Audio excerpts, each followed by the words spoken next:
नमस्कार दोस्तों, हमारे यूट्यूब चैनल में आपका स्वागत है। आज हम आपको एक सुंदर सा सोहर गीत का उठान सुनाएंगे। यह गीत आपको कैसा लगे हमें कमेंट में ज़रूर बताना, और अगर पसंद आए तो हमारे चैनल को शेयर सब्सक्राइब जरूर करना। रातिया अन्हारिया में रहली नाया जोरिया, कैसे जन्म गया ललना। अपने मम्मी के किया परेशान, कैसे जन्म गया ललना। अपने मम्मी के किया परेशान, कैसे जन्म गया ललना। रातिया अन्हारिया में रहली नाया जोरिया, कैसे जन्म गया ललना। अपने मम्मी के किया परेशान, कैसे जन्म गया ललना। हम नहीं जानत रहले आई जइहे सासू, बिना पूछे देवता मनाई लइहे सासू। लैला रुपैया जाके लैयावा पियरिया, कैसे जन्म गया ललना। लैला रुपैया जाके लैयावा पियरिया, कैसे जन्म गया ललना। अपने मम्मी के किया परेशान, कैसे जन्म गया ललना। अपने मम्मी के किया परेशान, कैसे जन्म गया ललना।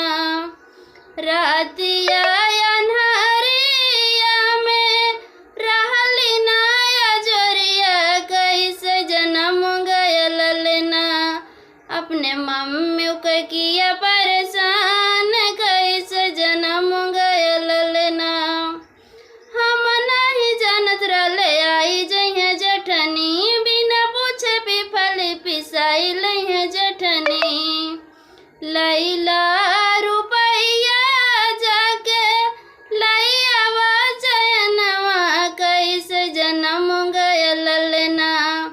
लैला रुपैया जाके लैयावा चयनवा, कैसे जन्म गया ललना। अपने मम्मी के किया परेशान, कैसे जन्म गया ललना। अपने मम्मी के किया परेशान, कैसे जन्म गया ललना। रातिया अन्हारिया में रहली नाया जोरिया, कैसे जन्म गया ललना। अपने मम्मी के किया परेशान, कैसे जन्म गया ललना। हम नहीं जानत रहले आई जइहे ननदी, बिना पूछे कजरा रचाई लइहे ननदी। लैला रुपैया जाके लैयावा गगनवा, कैसे जन्म गया ललना। अपने मम्मी के किया परेशान, कैसे जन्म गया ललना। अपने मम्मी के किया परेशान,